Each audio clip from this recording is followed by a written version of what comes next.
Guillaume, bonjour. Bonjour Virginie, bonjour à tous. On ouvre ce journal avec une bonne nouvelle du côté du ministère de l'Éducation nationale. Le budget consacré à l'école est en hausse de 3,9 milliards d'euros. Et ça fait du bien d'annoncer des bonnes nouvelles, et quand elles sont budgétaires, c'est encore mieux. Un budget historique. Voilà les propos du ministre Gabriel Attal pour décrire ce budget présenté hier par Bercy. 63,6 milliards d'euros vont ainsi être consacrés au seul ministère de l'Éducation nationale. C'est une hausse de 6,5% par rapport à l'année passée.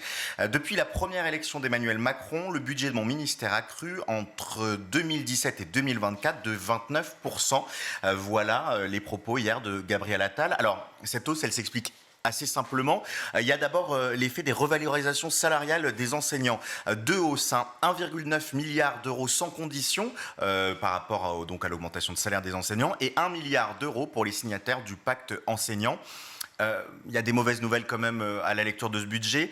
2500 postes d'enseignants vont être supprimés. Alors ça s'explique de deux manières.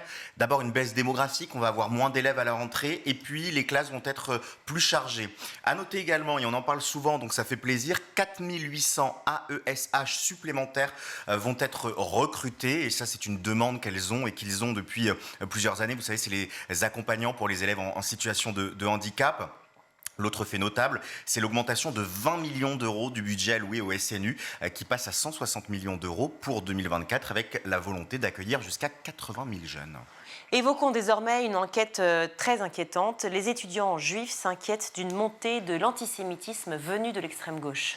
Oui, c'est en tout cas les résultats plus que troublants d'une enquête qui a été réalisée par l'IFOP pour l'Union des étudiants juifs de France.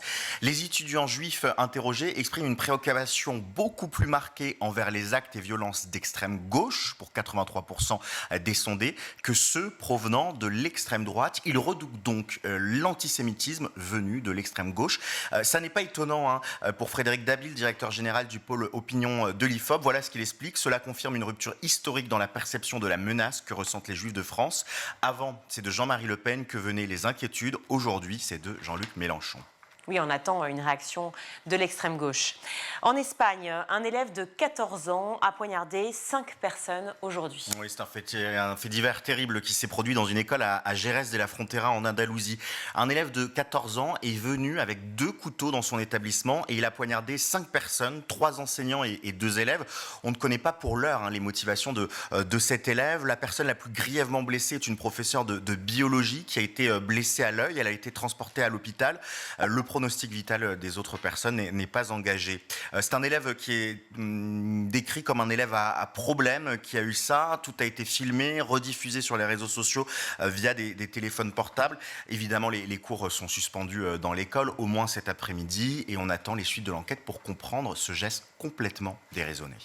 Terminons avec cet autre fait divers dramatique. Une collégienne a trouvé la mort hier lors d'un cours d'éducation physique et sportive. Oui, l'actualité n'est pas très drôle aujourd'hui puisqu'une jeune fille a trouvé la mort suite à un arrêt cardiaque pendant un cours de PS au collège Joseph Bourry à Neuilly-Saint-Front dans l'Aisne. Malgré l'intervention des pompiers, l'adolescente n'a pas pu être ranimée. Voilà les propos de la préfecture. Le préfet de l'Aisne, la directrice académique et la direction du collège expriment à la famille leurs sincères condoléances. Une cellule psychologique a été mise en place dès aujourd'hui et sera activée dans les prochains jours et autant que de besoin pour les élèves et la communauté éducative. On pense évidemment à la famille.